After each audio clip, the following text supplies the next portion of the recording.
It contained all the things I should have been telling my best friend. I trashed it on New Year's Day, the last time I saw Hope, which was the first time I had seen her since she moved to Tennessee. My resolution? To stop pouring my soul out to an anonymous person on paper and start telling her everything again.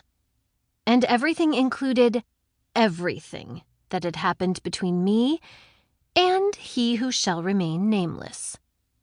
Instead of hating me for the weird whatever relationship he and I used to have, Hope proved once and for all that she is a better best friend than I am. She swore to me on that January day, and a bajillion times since, that I have the right to be friends and or more with whomever I want to be friends and or more with. She assured me of this, even though his debaucherous activities indirectly contributed to her own brother's overdose, and very directly led to her parents moving her 1,000 miles away from Pineville's supposedly evil influence. Because when it comes down to it, as she told me that shivery afternoon, and again, her brother Heath's death was no one's fault but his own.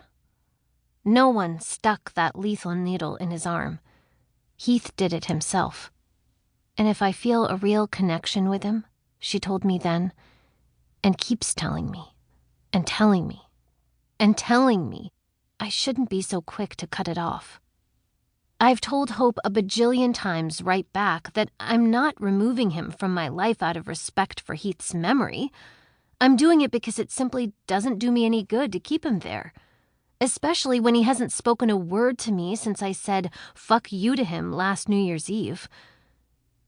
That's not totally true. He has spoken to me, and that's how I know that when it comes to he who shall remain nameless and me, there's something far worse than silence. Small talk. We used to talk about everything from stem cells to trading spaces. Now the deepest he gets is, would you mind moving your head, please? I can't see the blackboard. 2901, first period. World History 2. Stop! I don't want to have to burn this journal before I even begin. The second. Now here's a fun and totally not bananas topic to write about. Today, I got the all-time ass-kickingest going-away present.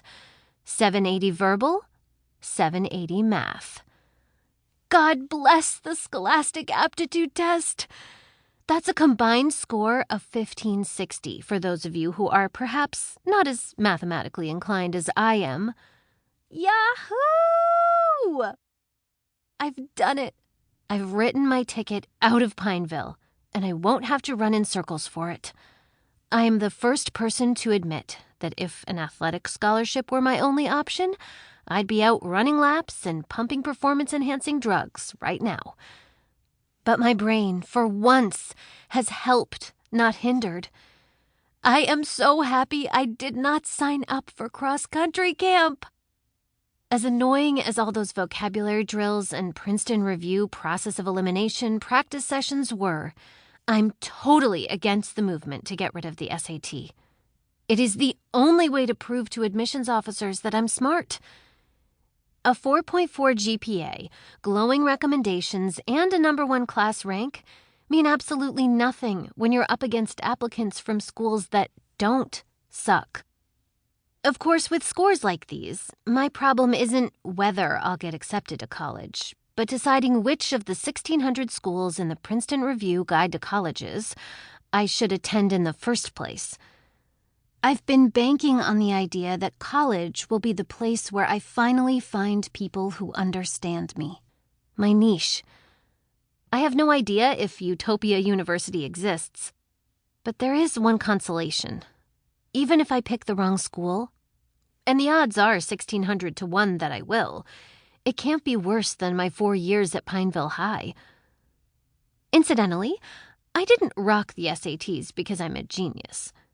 One campus tour of Harvard taught me the difference between freaky brilliance and the rest of us. No, my scores didn't reflect my superior intellect as much as they did my ability to memorize all the little tricks for acing the test. For me, the